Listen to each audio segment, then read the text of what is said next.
what is the greatest problem in the universe?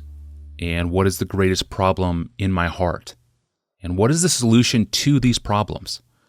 John Piper explained in a 2015 sermon, but first he explained why the universe exists and why you and I exist. Here's what he said.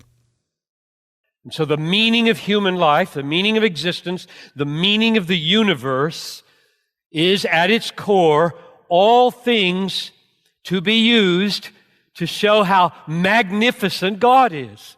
This universe is about God. Sometimes I've heard skeptics or atheists shake their heads at the notion that Christians could believe that on this infinitesimal planet where there is a self-conscious being called man could believe that God created the universe about that.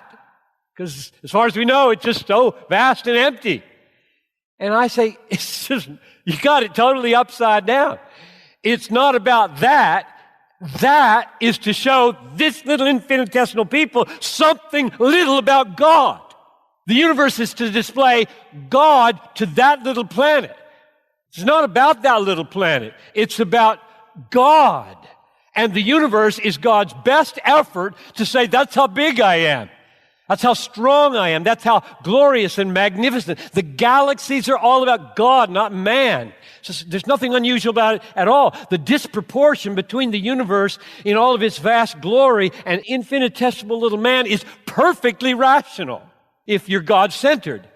If God is all, if God is the reality in the universe, and man is his little amazing worshiping group.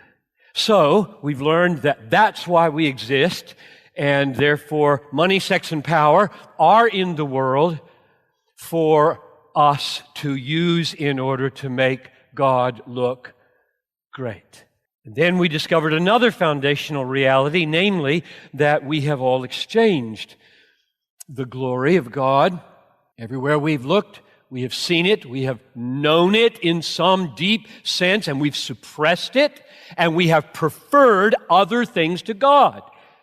And that's the arch heresy and the greatest outrage of the universe, that people prefer other things to God. They exchange. They see God, they trade God, they embrace their death, call it their glory, and that's the tragedy and the outrage of history.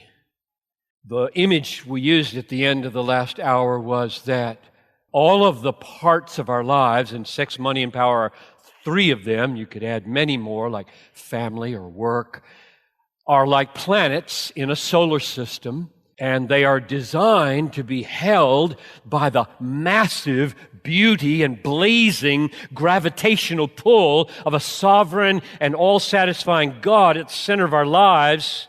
And when He's there, and He is all to us and all satisfying to us, then the planets are moving perfectly in their beautiful, God-glorifying, soul-satisfying orbit. Sex, power, money, all circling the sun just the way they were designed. And nobody has God at the center like that until they are born of God. And so the whole universe is out of order because we replaced the sun with little moons and little asteroids and little crazy things at the center of the solar system of our lives, and the planets are flying all out of order, and we're murdering each other and killing each other and destroying each other's sexual lives and manipulating and controlling and exploiting each other with money and power. And well, people wonder, what's wrong? I say, well, where is God?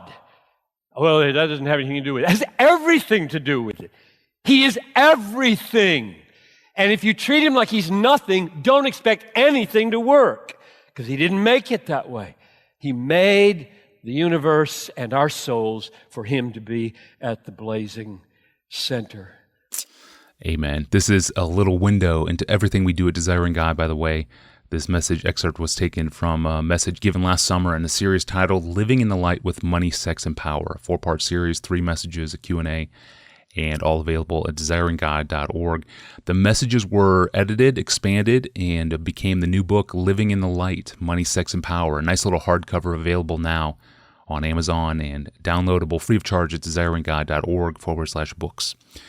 Well, John Piper has been studying the book of Romans for decades, and this little sermon clip is just one little glimpse into the fruit of those lifelong labors. Tomorrow, I'm going to ask John Piper to give me a list of his 5 favorite books on the book of Romans. I'm your host, Tony Reinke. We'll see you then.